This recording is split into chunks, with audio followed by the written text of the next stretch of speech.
Imagine you're a musician just starting out in the music industry. You're a creative that's just coming out of college, just coming out of high school, and you're wondering, how do I actually make a living doing this? Well, I know what I wish someone had told me back when I was starting almost 30 years ago. And now, after all this experience, I want to share with you what I wish I knew when I was starting out as a musician. Now, if you are a musician, a creative, anyone in this space, that you're not only starting out, but maybe you're re-entering. Maybe you've never actually addressed these issues, but you've been thinking about it. This episode is for you. By the way, my name is Alan C. Paul. If you're new to God and Gigs, this is where we help you to succeed and thrive as a creative and musician without sacrificing your faith.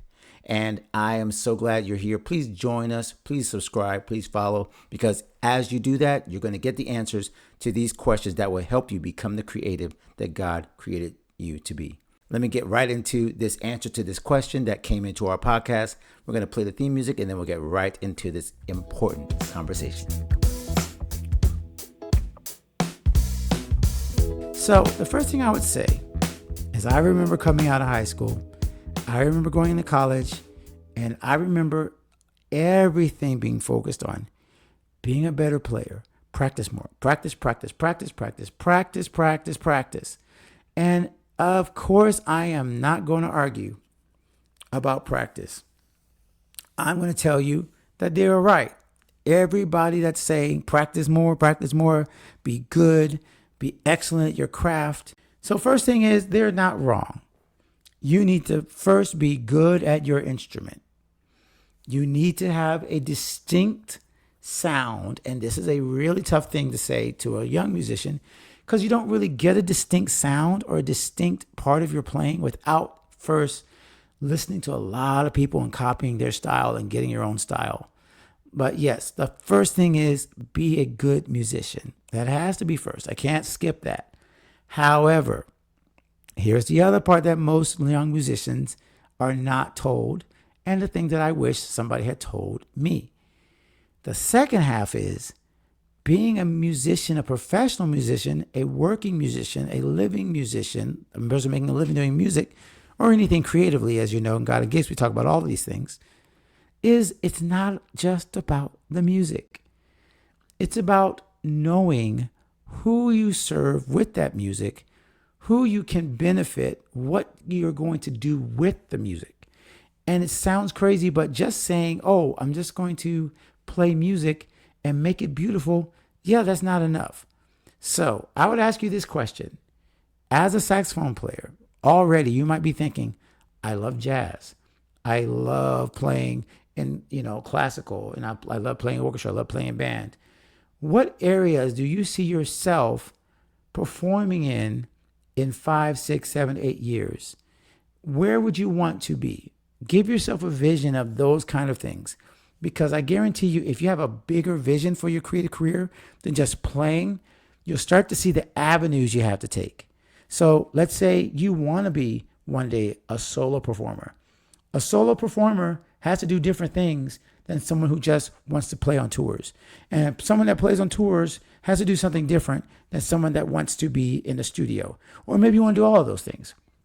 But you have to start thinking about, okay, people who do that do certain things. People who are on tours tend to have their passport. They tend to have worked on a lot of different genres of music. They tend to have a very, very quick way of being able to learn music, so they can figure things out quickly, and they've got charts, they've got Dropbox, they've got all these things where they can quickly get the information that they need to get to do the event, to do the gig, to perform and do it at a high level. So the professional side of music is the part that I think you got to start thinking about getting started. Now, I write about this in my book, in God and Gigs. This would be perfect, even if you're not a church musician, because that's written for church musicians. I would highly recommend you think about the P's in that book. It says the 3 P's of professionalism. Okay? Preparation, punctuality, presentation. So punctuality goes without saying. You got to learn to start being on time for things. That's the one that fails so many musicians. And then presentation is also important. If you don't have a website yet, you might not have a website, But you might want to consider starting to build out, as you mentioned, your YouTube channel. What's going to make your YouTube channel special? What saxophone things are you going to play? Are you going to do accompaniment? Are you going to do something that's a little bit more creative with your saxophone? Are you going to do where you are playing a certain style, where maybe you do certain solos and you're like, hey, this is the solo, but it's the way it sounds on a saxophone. And so you come up with a certain way of approaching your creative career that isn't just based on the music, but it's also based on where you want to go and the people you would like to serve one day. And that is not just, again, about not being, it is about being good, but it's not just being good. It's about having something that you want to do with your music. So I probably went all over the place. I remember being a high school musician. I remember just wanting to teach. I remember just wanting to play. And nobody told me about getting my finances together. Nobody told me about business accounts. All of this stuff is stuff that you're going to need. You may not need it in high school, but you need to start thinking like that. What's going to make my music special? What's going to make my particular way of looking at instrumentation and connecting different? And how am I going to really get myself in a place where I treat my craft professionally? Professionally is not really getting paid. Professional is the level at which you are treated, the respect that you're treated with. I love to see, Pamela, what you have to say. This is great. I love seeing young people seeking knowledge and how to perfect their craft. He is already forward thinking and taking a vested interest in his or her future. Yes, exactly. I love this. That's why I wanted to answer the question fully. I might have gone all over the place. But yeah, we all had that moment coming out of high school, out of college. And we get all this information. And very rarely do people say, oh, here's what you actually have to do to use it. So many times people just, get a degree. And now what? Oh, just go to college. And now what? They don't say, hey, you need to get your money in order. I would love it if someone did a high school, college / seminar. Pamela, this is right up your alley, on just the life skills you need as a musician. Just the life skills you need to, hey, let's get your credit, if it's credit or no credit, right? Make sure your balances and you know how to organize and how to do an invoice. These are the things I wish someone had told me about, because these are the things that trip most musicians up, most creatives up. They don't know the business side. So I hope I answered your question. Number one, I think I can go back. Yes, you need to practice more. Be excellent at your instrument. Study all the classics. And then the last thing I'll say, and I'll make sure I'll throw this in. I know we're over an hour. I would definitely, please, if you don't have mentors in your area, in your high school, or in the college you might be considering, definitely connect with them virtually, or look out for people who can guide you in that kind of mindset. Who is a respected jazz or classical or whatever genre musician in your area that you could just say, hey, I would love to get coffee with you.